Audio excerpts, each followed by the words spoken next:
Well, this is a first for me. Good morning, by the way. Hope you have your coffee ready. And I probably should be streaming this live, but I'm definitely going to want to edit this down when I'm done because I'm probably going to have a lot of thoughts, and I don't want to sit here and waste your time while I'm trying to compose my thoughts. But this is going to be a reaction video. Actually, it's really more of a response. I've already seen the video and decided maybe just to go ahead and try to reach out and connect with the Synthpunk, and let's see if we can resolve something here. I don't know what really the problem is, but let's get to the bottom of it. First of all, apologies. I'm using my camera microphone to record all of this, so the sound quality is not going to be terribly awesome. It's kind of difficult to get the sound routed from the video that we're about to watch, and it's almost like you need like another computer to do that. So let's get started. 1, 2, 3. Hey, it's me, guys. It's the Synthpunk. I'm here. I've got my Close Encounters of the Third Kind shirt. Great movie. How about those apples? I actually saw that movie in the theater when it came out. I must have been 7 or 8 years old, and all I'm going to say is I fell asleep. I love the movie, though. Of course, it was just too young, and it was late at night, way past my bedtime. And how about the fact that Behringer's going down the crapper, people.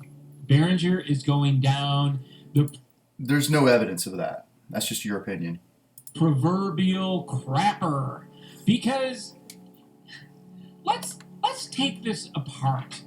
Let's go back to the beginning. I mean, that's what we're trying to do here. I mean, seriously, let's go back to the beginning. And if you really want to go back to the beginning, let's talk about guitar pedals, right? This is something that I've tried to explain over and over again. The guitar player world, universe, they've already been through this.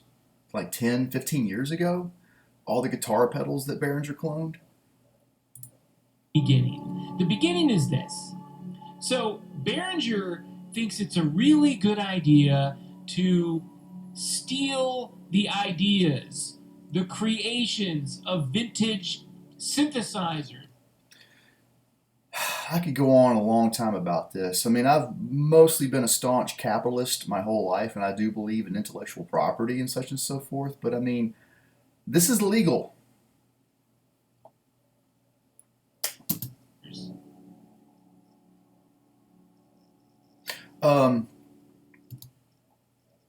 So let's talk about this a little bit. Yeah, so the Mini Moog Model D, good friend of mine. This is so wild. When we were growing up, I had no idea his father ran a music store. Now I knew that his father was involved in music, and my friend was a great bass player as a teenager going on and as an adult. And he had access to some of these synthesizers when he was a kid. We've been talking about this in the past. And my friend, bought a Behringer Model D a while back, and he's stunned at how close it is to some of the originals.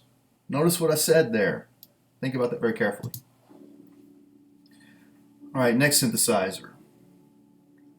This is one I've never really messed around with. I don't have an Odyssey. I do have the 2600 now. The Pro 1. I can't say how glad I am to have a cheap clone of the Pro 1. I think it sounds wonderful. Does it sound like the original? I really don't know. It sounds great though. Okay, the MS-20, the K2.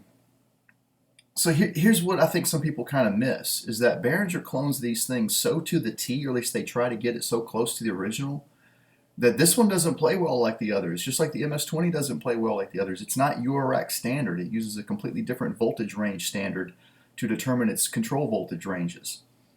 And as such, and I think some of them are like,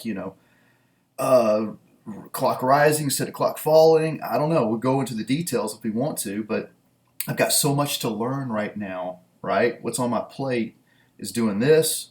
What's on the plate about learning that is way down here. But what I do know, what I can take away from it, is that it doesn't play well with the others, and looking forward, I may actually replace the K2 with the Proton. And the reason why is because the Proton would just fit in better next to the Neutron, and the Pro one's above that over here in my setup. All right, let's move on.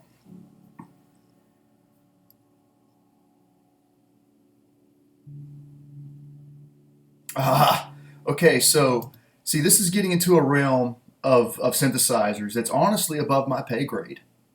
I don't play piano. I just don't do that. I can't. If I do this, it's just a bunch of cacophony and dissonance. You know what I mean? I haven't trained myself to really learn how to play and do all that kind of stuff. I mean, I can do rhythmic dissonance. There's a beat to it, so to speak. But no, I don't. I don't know my scales well enough and my chords.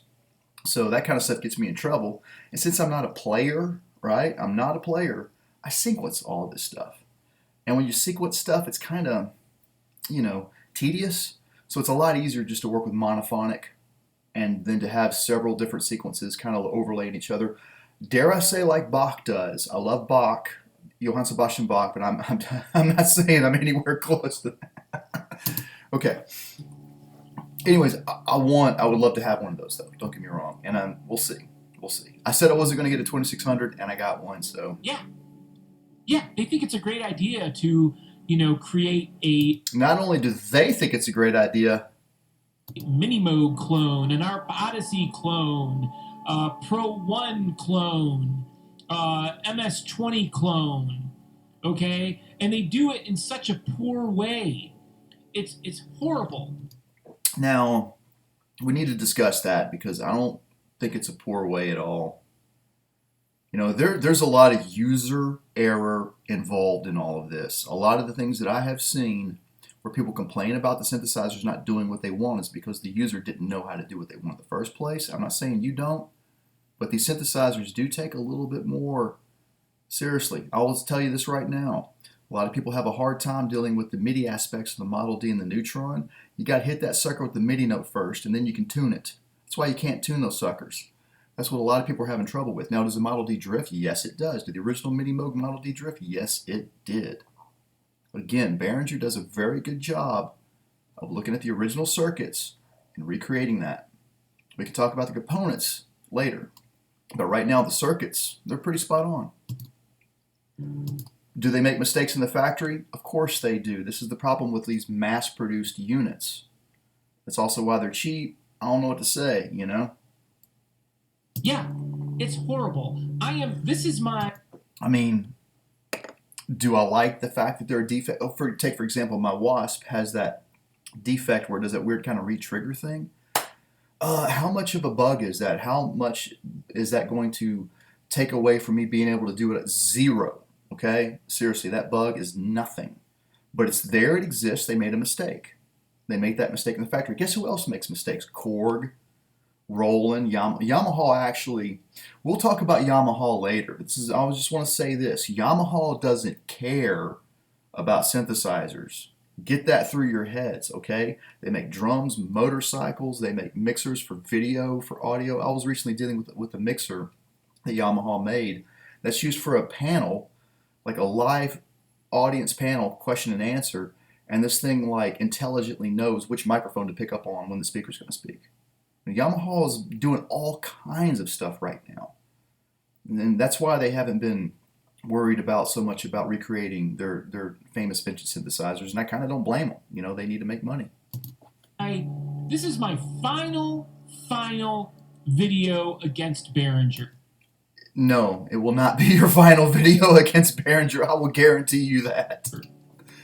This is it. I'm done after this. No, you're not. I try to help people. I try to make... So here's the thing. I do genuinely believe that you do want to reach out and help people. I really, really do. But focus on helping yourself. I'm focusing on trying to fix myself and not worry about other people right now. I mean, if they ask me for advice, I will gladly give it to them. But I mean, people don't want to be told what to do. We just don't. People wake up and smell the coffee. You want to listen to Todd Smith? You want to Todd Smith's got a great speaking voice. Listen to Pure Ambient Drone. Okay, Pure Ambient Drone, I will say this. I really wish he would focus more on making music. Todd Smith too, but hey, I mean, I can't ask these people to do anything. They need to do what they need to do, right? And all these other, shills who you... The shilling thing is kind of a problem. I will agree to that. And this is something we've talked about, you and I, before. I don't want to be just a salesman for these companies.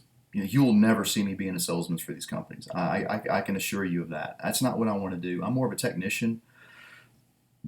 I would love to build synthesizers for these, working for these, but no, like selling them and being a marketer.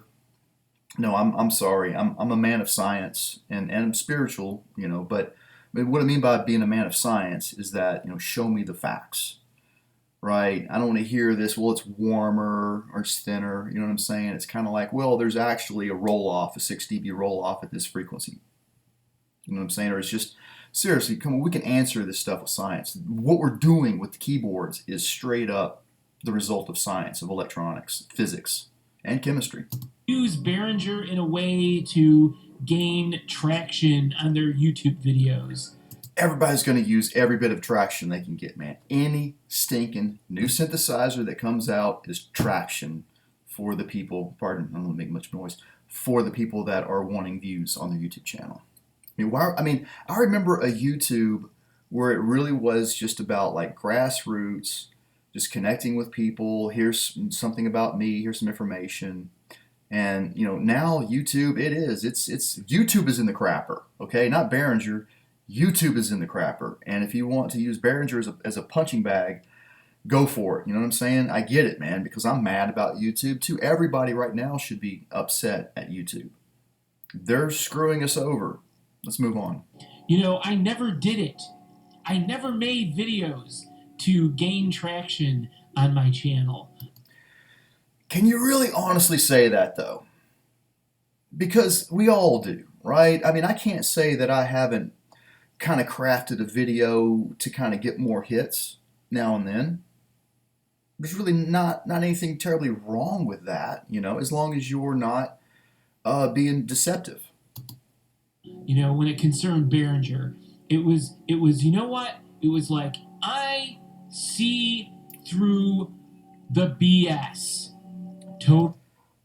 All marketing is bullshit. Totally. I see through it. Yeah.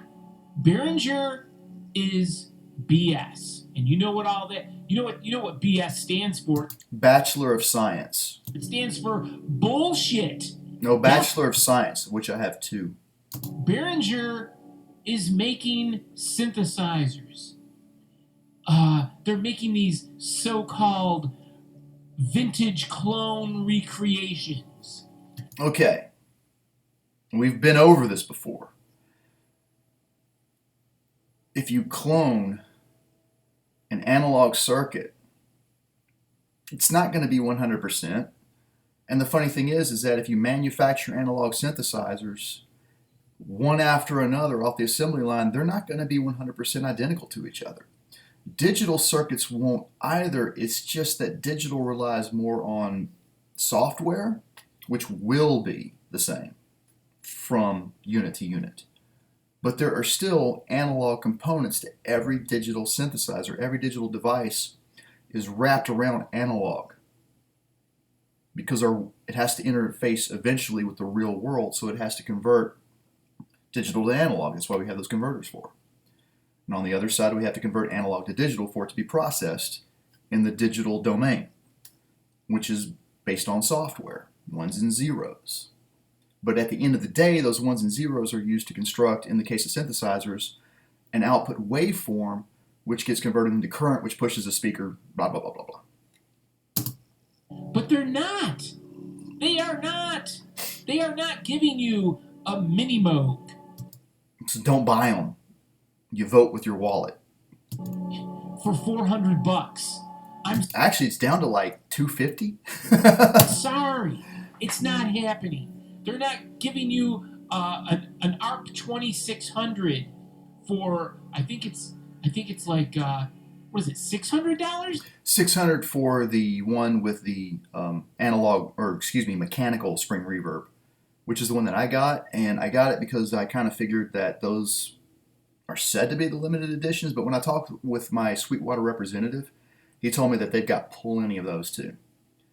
And again, I don't like what Uli is doing. I don't totally agree with it, but I'm just sitting here on the receiving end, right? And reception is not the be all end all of existence.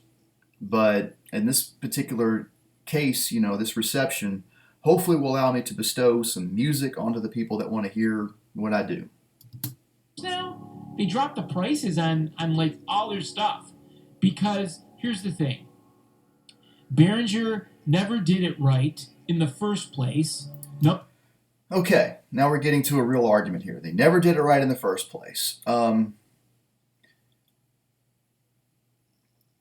Synthpunk, what you like to do is you like to go through YouTube and find videos of people doing A/B comparisons and so forth. I will say this over and over and over again. It's not a good test. It's not a reliable way to test what you're looking for. The only way to really do what you need to do is to be in the room with two of these synthesizers side by side yourself. Now you can try to capture this as best as you can. It's an art form to be able to present scientific results that are not only accurate but precise. Okay? Seriously, it's an art form, and you can't just do it once. I tried to do it recently on one of my recent videos, and I don't know that I did that right. I'm doing some more testing to see if there's any difference in the circuit that I changed. But the tests that I made were totally inconclusive, and I could have made errors along the way. And the thing is, you're relying on other people's gear to tell your ears that this synthesizer is different than that synthesizer. Now, anytime you do this in person on your own, I'm relying on your honesty that yes, you heard what you heard. And let's talk about this for a second, though. One thing that we don't rate, that we have no specifications for, is our own ear's frequency response. You see what I'm saying? My ears are totally different than yours. Your ears could be way better than mine. I'm not saying that my ears are great. I never did. I will tell you this right now. My ears, and this is kind of gross, I apologize. My ears are full of earwax. I have to get my ears cleaned out periodically because of the shape of my ear canals. And the shape of my ear canals result in my ears getting sort of like built up with excess of wax. And the reason why I kind of leave it there is because I'm a drummer. Those cymbals, you know what I mean? They're very deafening, and they kill those high frequencies. And yeah, there's no doubt about it. I'm a drummer. I've had to have destroyed my ears, right? So you're using, never use my ears. Would I tell you what my ears hear as anything? What I'm trying to do with my music and my mixes, again, I rely on other people to tell me if my high frequencies are too much, too low. I get that, yada, yada. And it's kind of hard to reach out to somebody without insulting them, right? So, hey, I will say this right here and now if you're watching this. Feel free to tell me what you think about my mixes, and I will take that in with a grain of salt. I'm going to change what I do about this much compared to what I say, but please, Okay, let's move on. Number one, they never did it right in the first place. And again, it's a matter of saying, does this vintage synthesizer sound the same as this vintage synthesizer of the same model, made in the same year? Over time, how many of those components have been replaced because it's vintage?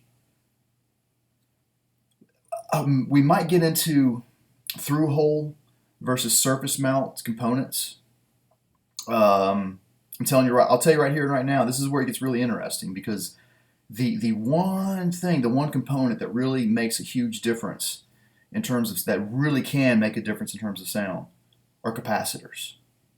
Capacitors, electrolytic versus ceramic versus film. There are certain applications where you do not want to use electrolytic capacitors, not because they leak or their polarity and so forth, but because they will change the sound. I can't tell you exactly why because I'm still a student of all this stuff. But recently I was building a pedal and I didn't have the right value of a capacitor, and the only correct value I had was ceramic, not film. So we were worried that it would cause, harmonics to show up, things that you don't want, unwanted consequences. So, right, we're in a pickle here because of analog. How do you really compare an analog synthesizer to another analog synthesizer? I mean, they're all kind of like unique snowflakes. And this is one of the reasons why we're having this resurgence back into analog because, I mean, like my digital whatever is going to sound just like your digital whatever. It's going to sound the same right out of the box. And we're going to have to do things to make sure that, like if I use a similar patch, well, I'm going to use chorus on mine because you used like a vibrato on yours or something like that. It's a bad example. So I used a flanger on yours, so I'm going to use like just a chorus, nice stereo chorus. No, they didn't. And the people that actually believe, and Hayes Anderson, who supposedly understands electronics. I love this. What does this even mean? I supposedly understand electronics. So I guess that means that you Synthpunk, can only believe that I do or I don't. There's no way for you to validate that I do or I don't. This is funny. And again, what can I say? The only way for you to know for yourself is to take the plunge and to start studying electronics for yourself. Yeah, how do you like them apples, right? Take upon yourself the hard work. Put it on your shoulders. Carry that burden for a while. And you tell me, seriously, I have put in the hard work. Are you kidding me? What do I need to do to prove to anyone that I know what I'm talking about when it comes to electronics? Seriously. The other thing is that I'm still just a student. I know that much right there. That's how much I know. But let me show you something. I went from this to this. And the effort it took me to go from here to here was monumental. And I hope it's not going to be monumental for anyone who wants to learn to do this with electronics, to go from nothing to, okay, now I have a real truthful grasp on what is really happening. Facts, science. Not just some vague voodoo magic notion in my head, right? Putting crystals on your DAC top of it in a Star of David configuration with amethyst to get the most bright. If you haven't seen that video yet from April Fools, brilliant. I love April Fools. I always look forward to April Fools for people to get like good gooses like that. And that was brilliant, brilliant. Okay, but from here to here, right? I can help you get from here to here. Now, I think what you think I'm saying is that I know this much, and I do not. I haven't even begun my journey with Ray Wilson's Music from Outer Space yet. I've done a little dabbling. I built like a couple mixer circuits based off of some of his schematics and designs. But, synthesizers are a huge world. It's like there's like 10 different sub-circuits going on in a synthesizer, not to mention, the key bed itself. So that's a lot to go on. This is why, modular and Eurorack is a great gateway to get into learning how to build a synthesizer, because you can just focus on the sub aspects modularly by themselves and get them to play along with each other with the synthesizer, like what Adamski is doing over at with his synthesizer. He's building all of that in one box. Okay, so let's move on. If he actually believes that BEHRINGER is going to give you, vintage clones at these cheap prices, he's crazy. Okay, I know you're in the moment right now, but what you just said, if I believe that BEHRINGER is going to give us vintage clones at cheap prices, well, they already have. You didn't say anything about the quality in your whatever it's called there. Drink some coffee. But I'm going to give you the benefit of the doubt when you're trying to think what you're trying to say is accurate. Clones that actually represent what they're actually cloning. Yes, they have. I'm sorry. And it's up to you to prove to us, not with your opinion, not just because you can yell loud your opinion on the YouTube, but you actually can show us. Now, Starsky Car, I think, has shown us differences. They're minuscule. See, that's the thing. I think that's the reason why you don't want to actually use the real proof and to show how, where the real differences are, because the differences are so minuscule. So I don't really know what the problem here is. I mean, again, I think the problem is the fact that YouTube is broken. And that's really what we're crying, not you, but I mean all of us. We're crying out right now, and we're all just kind of mad in this arena, among other things that are happening in the world. But I mean, the thing is that like I mean, YouTube kind of has already hit its heyday, right? As I discussed about before, it's just going to get worse as things get more commercial on YouTube. I'm looking for another platform to jettison the hell out of here myself. I'm waiting for it to come. But until then, I see no reason not to continue using YouTube because I have, garnered a small amount of people who seem to enjoy what I'm doing. And I enjoy what I'm doing, so I'm just going to keep doing it for now. And as far as Tim Shoebridge is concerned, I'm really surprised that he got roped in with Behringer. I cannot believe that Tim got roped in. I never had a Behringer Poly D. I discussed this with the Synthpunk once before. I think that what Behringer was doing is it's actually pretty kind of brilliant what they did with the Poly D. As long as there are people out there that like the Poly D, that want the Poly D, that's cool because what they were able to do is take a template that is that shape of that synthesizer and take another existing design that they had just marketed and sold, produced and sold, and apply the two together. Then they're going to use that keyboard template because the Poly D was the first of that template to show up, and then we saw the mono poly. And there's going to be more, as we've already seen.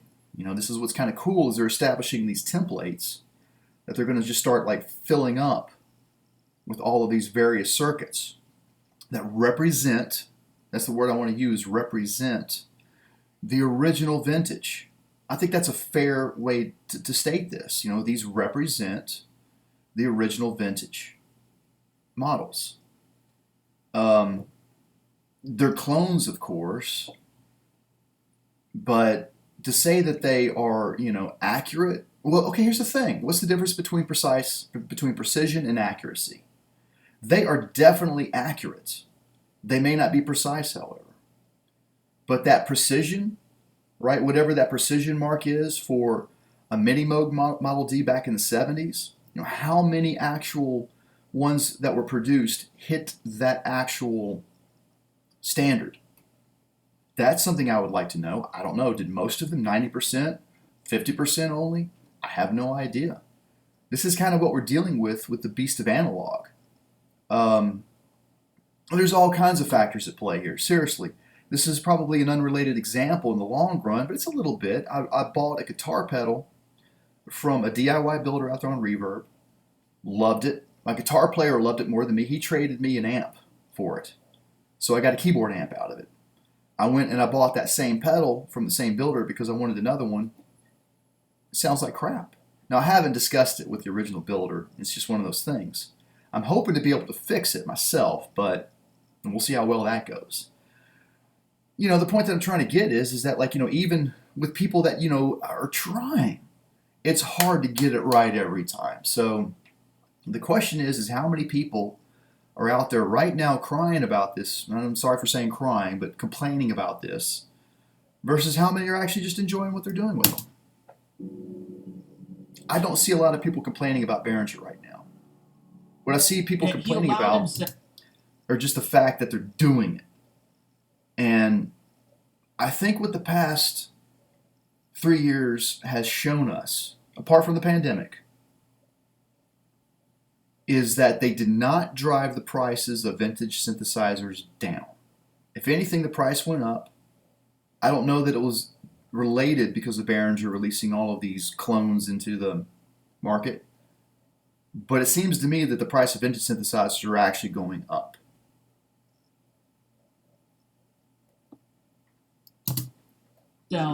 To, just forsake his integrity. Because I believe that Tim Shoebridge. Integrity. Okay, let's talk about integrity. If you believe in a product and you get it and you really, you think it's awesome, but then later you were proven wrong, that's not a blow to your integrity, okay? I don't know what to say. However, your integrity is that, when you say something, you back it up, right? So if you're wrong, you tell everybody I was wrong about this. And the reason why you tell everybody you're wrong about this is not to admit shame, but to let them know, hey, the information that I gave you, replace it with this new information. Sorry. You know? That's integrity. Has integrity. But now I kind of question it. It's like, really? You think the System 55 is going to sound exactly like the Moog version? Did he say that? Did he say that he thinks it's going to sound exactly? That's that precision I was talking about, right? And I don't think anybody is saying that. I don't think anybody is saying that my Behringer clone sounds exactly like what it's trying to clone. Again, because side by side, you put two of these vintage of the same model, same year next to each other. Are they going to sound exactly like each other? Hi, Ty. It's a nice spaceship you got there. Come on, Tim. It's not. That should be a It's song. not. Come on, Tim. You know better than anyone. Come on, It's Tim. like, I think You it know comes down to the better fact than that anyone. when you spend so much money on a synthesizer and it's disappointing, like the Moog 1. Yeah. When the Moog one came out, I was like, oh, they.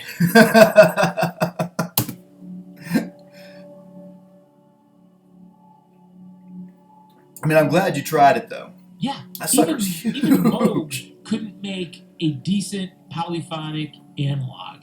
Yeah. Well, come on now. It's phenomenal. You can't.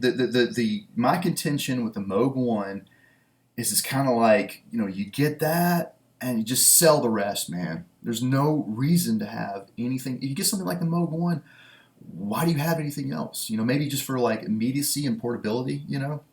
Like, excuse me, if I had a Moog one, I would have to sell that entire table because I wouldn't, need anything anymore. And to me, that's just no fun, right? I mean, a lot of this is having fun with it. And the memory Moog, I hate to rain on everybody's memory Moog parade, but the memory Moog is no big deal. I tried one. Yeah, Seth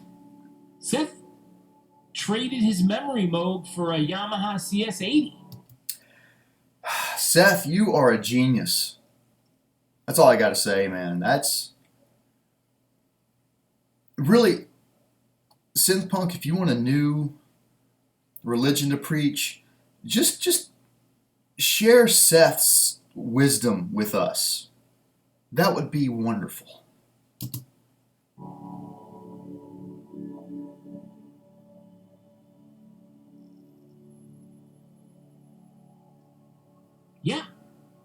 Yeah, totally. And by the way, this is Synthpunk's music that we're listening to. This is very, very beautiful stuff. I think sometimes people don't. The thing that we're dealing with here is that we're dealing with a layer of the audience that all they ever want to do is pick on people and point out all the negative stuff. And they'll never tell you anything good about that person.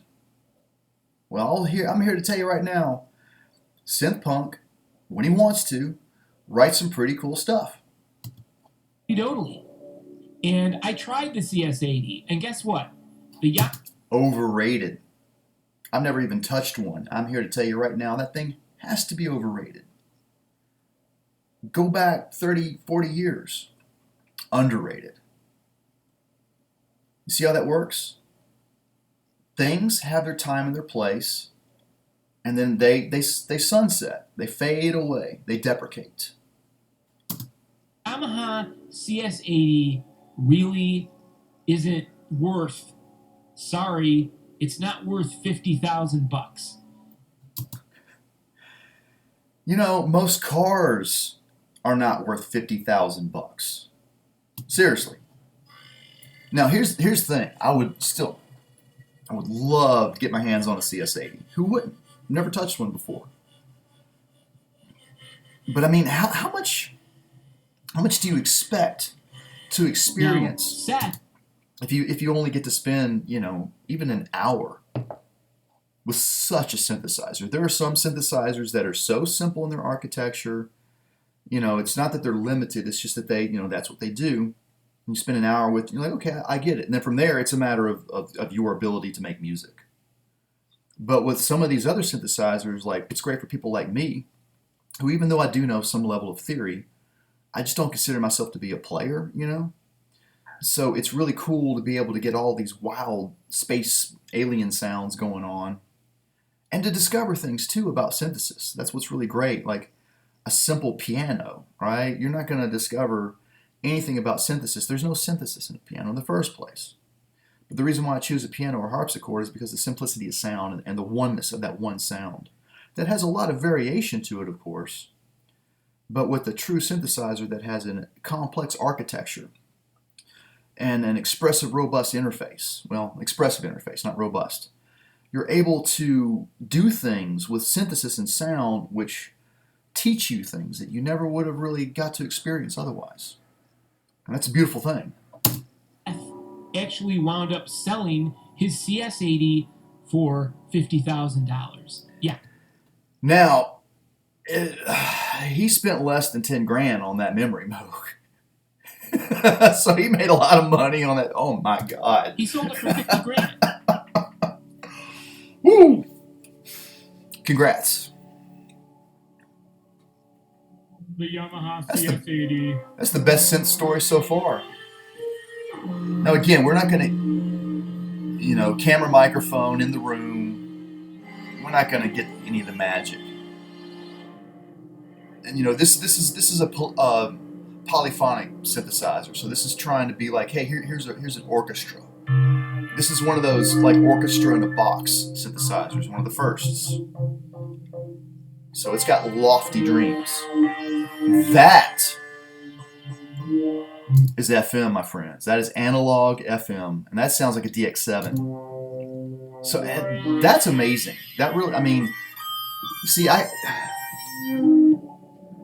there's a lot of magic in a synthesizer like a CS80, right? So you can see, like, yeah, it would be great to have one, but why would you want something like that now? You can really get all of those sounds through other means without having to spend $50,000 and without having to have like a whole, that's like an organ. How much does that thing even weigh? How are you going to move that around? So he made like a profit of I think he made like $42,000 profit on it. No pun intended, of course. But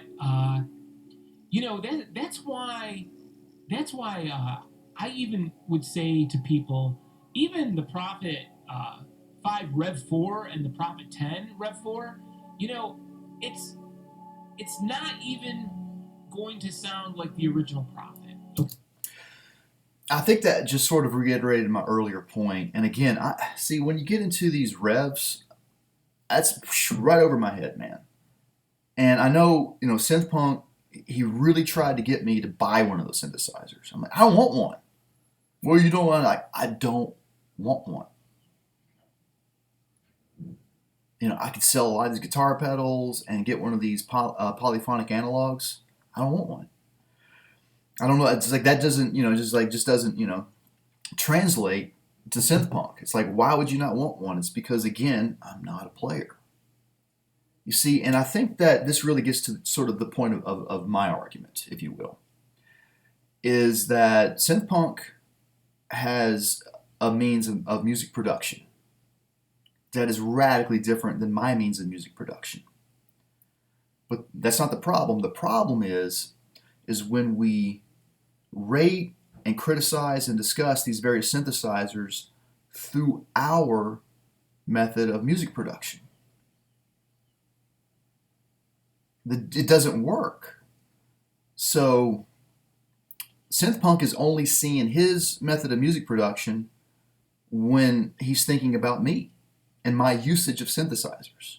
And I've explained this 1,000 times over and over again. I will say this. I don't talk about this much. I try to let the synthesizers answer for themselves in the music that I make here on YouTube. And again, I use a lot of outboard effects to change the original sounds. I get that, you know. But when we think of these vintage synthesizers, you know, there's two ways to go back in time and to try to remember what it was like when you used a vintage synthesizer 30 years ago or so.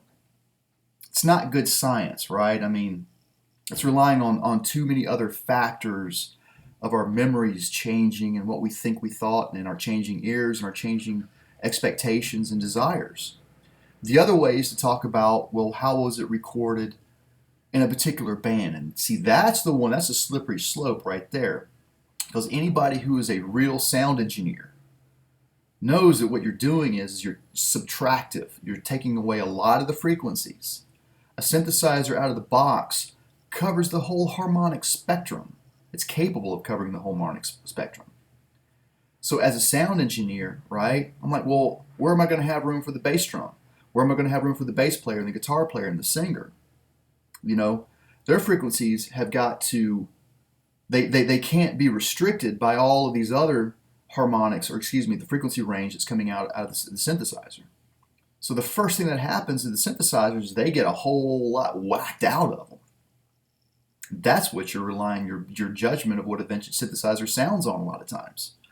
Is how the engineer and the producer were able to turn it into a little box and fit it into the mix.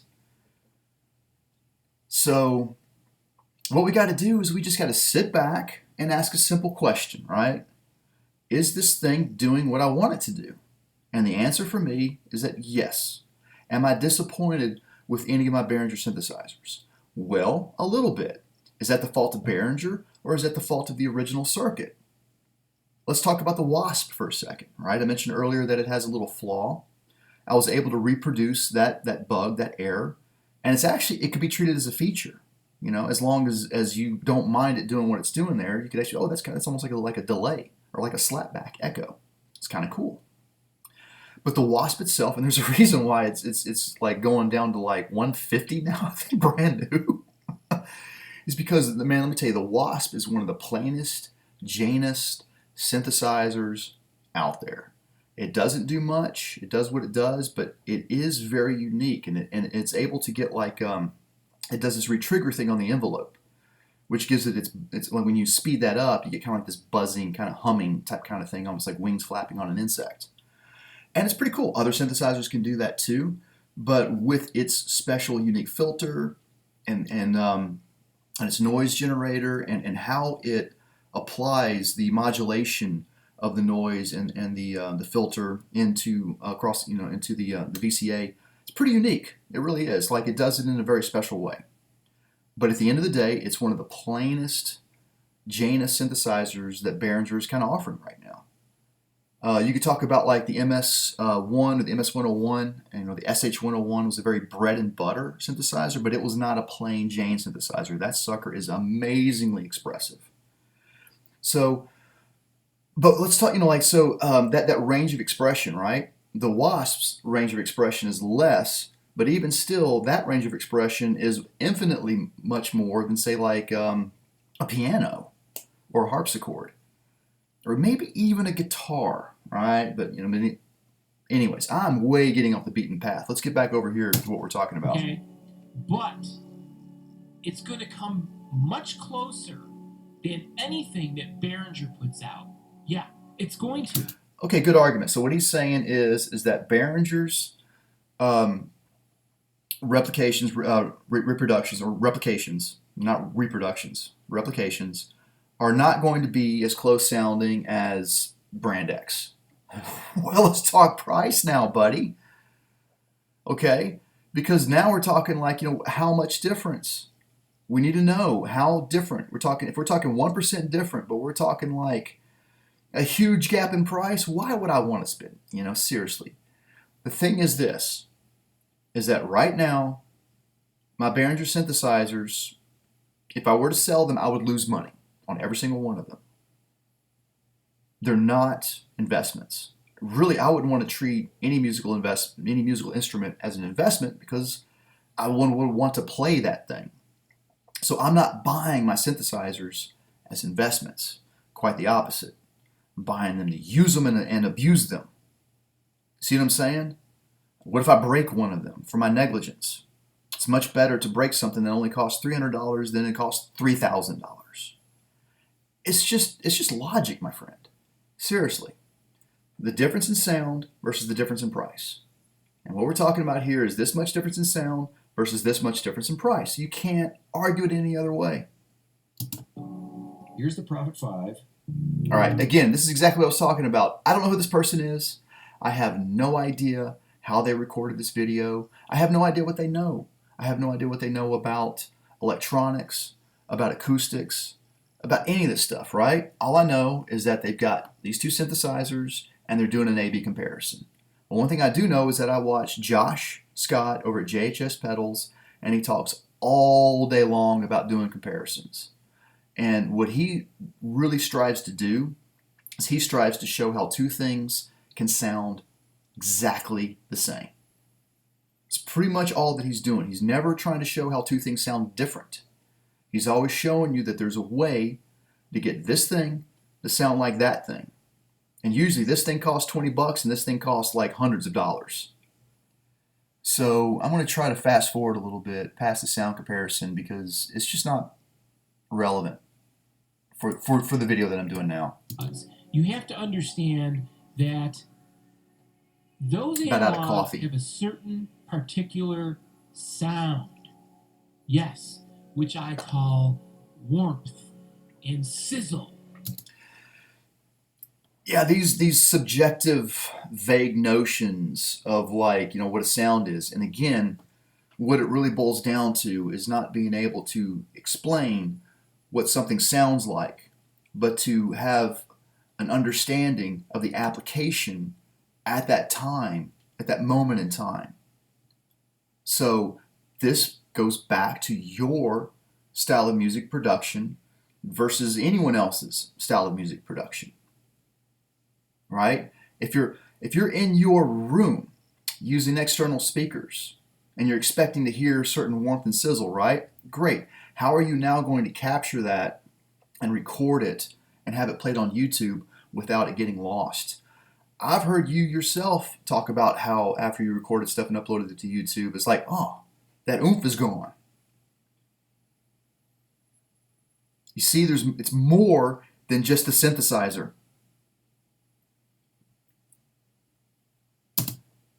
And what I mean by this is it's our ability to make that synthesizer be warm. Just that, that old school sound that we were so... So yeah, that old school sound, right? Well, okay, so to me, I think of it like sounds could be like colors from like a 64 box of crayons, 64 colors, box of crayons. And, you've got these different sounds. I mean, I'm not looking to be like, I need that precise, authentic vintage sound. It's like, oh, this is what that sound is like. And I've got that now. I mean, it behaves. The modulations that you see, it's more than just hearing the filter. You know what I'm saying? It's like how the modulations, what they do and how they interact. Like take the ARP 2600 for example. I don't know anything about this synthesizer. All I know is that one of my first ever experiences with hearing a synthesizer and being like, wow, I want to know how to make that sound was Edgar Winter's Frankenstein when I was like 3 or 4 years old, 5 years old, that middle section. I've got that now. I don't have a clue how to even dial that in. But my point is this, is that I was kind of playing around with it a little bit last night, the BARP 2600, and I noticed how like the Bassel Soft Pop, Casper's Soft Pop, has the same kind of behavior with its architecture. That was very, very, very interesting to me. Used to, especially, people my age, I'm going to be 58. 58 I'm about 5 years younger than you. years old, people. Yeah. You think Tiger Arcade, or Jorb understands vintage analog? Yeah, why wouldn't they? Why wouldn't they understand vintage analog? I mean, you just teach it to them, right? And I think they know well enough. Jorb even knows a little bit of electronics. He may even know more than he's letting on. The way I do? I don't think so. So you do have more experience than they do. That's true, but does that truly translate in the way that you say it does? And I don't know. I think it has less of an impact than you might think it does, honestly. Because again, I already said it. We're relying on two things. One, our accurate memory to say like that when I heard these things when I was younger, and my ears are completely different now, and everything about me is completely different now. Or secondly, the way that we heard them in the recordings of this music. And again, once again, the sound of that vintage synthesizer was shaped and molded by the engineers and the producers. No, they don't. They're youngins. They have no idea. Well, they got a lot to learn, don't get me wrong. But we all do. We still are. It's constant learning. It never ends. What the deal is. They're starting to learn. Jorb's getting better. But you're getting better, Jorb. He's recovering. But honestly, I think what BEHRINGER has done is a travesty. It's a sin. Really insulting to all the efforts of these famous synthesizer pioneers. I don't. You see, I disagree with that. I really. So let me think about that. This is hard, right? Let's say that I had grown up in the 40s and the 50s, and I was an electrical engineer, and I was kind of like, what do I do? Well, it's interesting. I'm really into music. I love classical music, and there seems to be this niche, for making electronic sounds. So let's do that. And I invent some kind of, architecture that produces not just an oscillation, but one that you can sort of like shape its harmonics and even apply like a sort of way for it to start and stop like the voice does, like any instrument does. Right? And that's kind of what Bob Moog did, And it would be like, and then the world recognizes me as like the founder of this kind of stuff. And I'm like, I start a company, right? And we manufacture and sell synthesizers. And, when I leave the company, I come back and so forth. And now here comes this like, this whole body that's always been known for coming in and taking existing things and making them cheaper and selling them to the mass public, but they're kind of cheap and they're not quite, Wow, that seems awesome. I don't know. I don't know why that's wrong. Like if I was Nike, like Nike hates Adidas, right? The rivalry between Nike and Adidas, you know what I'm saying, is insane. Why would you want to bring that kind of conflict into the synthesizer world, into music? I got into music because it was about cooperation and collaboration and connecting, and creating. And like sports was just about, look at me, I've achieved greatness and I've won and awards and titles and everything. And there's always this kind of like almost these two camps, if you will. There may be more, but right now it's all I can think of. But there's always this sort of like meddling of competition into the music world. And I don't get it. I don't know why things always have to be a competition, Maybe you can tell me why does it have to be a competition, right? When we were growing up, when we were younger, we were more held to the standards of certain fashions. Like we had to have this label or that label, Izod, Polo, Ralph Lauren, all this stuff, right? I mean, is that really what life is really all about? Is my status, my symbol, like, look, I have this expensive, this is why I always joked about when people bought the Moog 1, does it come with a free albatross that you can hang around your neck? Because it's with great power, let me keep these off the glare, sorry, I'm blind without these things. With great power comes great responsibility, And it's I've sort of intentionally forced option paralysis upon myself. Don't ask me why. Was it a smart? I don't know. Um, but there's truth to that. Like the more that you have, the more you don't know what to do with it. So I lost my point. I apologize. But let's see if we can wrap this up. We'll just sort of move on to right about here, I guess.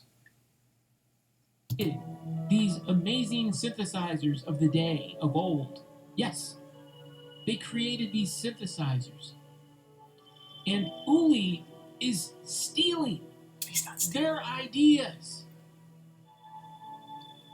No, if he would be stealing his ideas, he would be saying, I created this. I invented the ladder filter, right? That would be stealing their ideas, is putting your.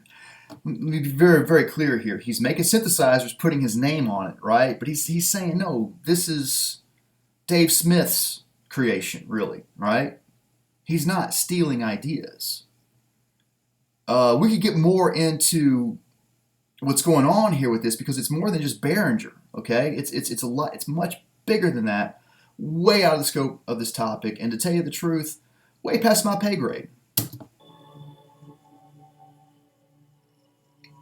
What I will say this to Behringer: bring back Patrick and Anna, and I can't remember the guy's name that was doing the modular. And it's not an homage to these people; it's an insult. And people do not understand the difference between homage or homage to insult. It's homage. And it's neither. It's just really a way to get cheap synthesizers out to the masses, to people who otherwise wouldn't be able to afford it. People who only know how to use a sampler to steal other people's stuff. Isn't it better to give them a means to synthesize their own creations? Wouldn't that be better than just saying, oh, all you can do, here's a cheap sampler. All your talent is ever going to be relegated around is your ability to hear other people's stuff, sample it, flip it, and do something with that. Right now they have the ability to actually synthesize something from creation, their own creation. Because this is what Uli Behringer is doing. He is insulting the legacy of these synthesizer engineer pioneers. Giants. Yes. He's standing on the shoulders of giants. And that can sometimes be seen as stealing the credit, stealing all of the limelight and so forth. But that is what Behringer's doing. They're standing on the shoulders of giants, and they're pushing things to the next level. Yeah. Synthesizer pioneers. And Hayes Anderson, if you think that's okay, I am really ashamed at you. I really am. Yeah. I honestly, I'm sorry. You know, you like your Behringer synths, that's great, but guess what? You are not getting a replica, an exact copy. No. Well, I'm definitely getting a replica. Is it an exact copy? I never said it was. And let me be very clear. I really hope everybody stops buying Behringer synthesizers. Right now, do me a favor, don't ever buy another one. Because then I can have them all. You can't win this argument is what I'm trying to say. And, you know, I was told that this particular meme, this concept, is probably not very accurate. I use it all the time, though, of Don Quixote chasing a windmill. The truth of the matter is I've never read that story before, so it's kind of silly for me to try to use a metaphor from something that I don't even know if it's accurate or not. But it still seems to be, the case is that, you kind of have to look at yourself and ask, am I chasing windmills right now? Chasing windmills is just a waste of everyone's time. And I've been guilty of chasing many windmills myself. And that is what I would be ashamed of, if nothing else. And I'm definitely not ashamed of my love for Behringer synthesizers. Apart from the manufacturing process, I truly don't know what goes on in those factories. I don't know what's happening in China right now. It's probably not good. It's probably very, very bad. And I wish there was something I could do to change that. Maybe I am guilty for buying Behringer synthesizers, but I'm here to profess right now I have bought Behringer synthesizers, and how do I say this? You know, it's like I'm guilty if that has resulted in the non-well-being of anybody involved in the making of these synthesizers. I would never want anyone to be hurt in the process of me purchasing something, you know, but that's sort of kind of out of my control. And the truth of the matter is that if I were to do what you're doing and join your fight and tell people, no, don't buy Behringer synthesizers, it's not going to stop people from buying Behringer synthesizers. It's not going to change the inhumane conditions that are happening in communist China right now. Sadly, and I mean, if it did, I would probably go smash all my Behringer synthesizers right now. But let's talk about that for a second. Since I do know quite a bit about electronics, why would I want to damage the components inside? You know, they're still good. Those components could be used to build medical devices or something. I mean, that's totally impractical. I get that. But my point is this, you know, destroying things is not the answer. And I'm glad you're not destroying synthesizers anymore. You know, having said that, I mean, even if you do destroy synthesizers, so what? You know, just do it on stage, right? If you're going to destroy a synthesizer, do it as part of a live performance. That's all I ask. Let's go ahead and end this video here. I think this is pretty much the end. I guess this is my response to the Synthpunk. Was anything resolved? I don't think so. Maybe there will be more responses to my responses. I don't know. The thing is that Synthpunk sort of made a claim that he was done making these videos about Behringer.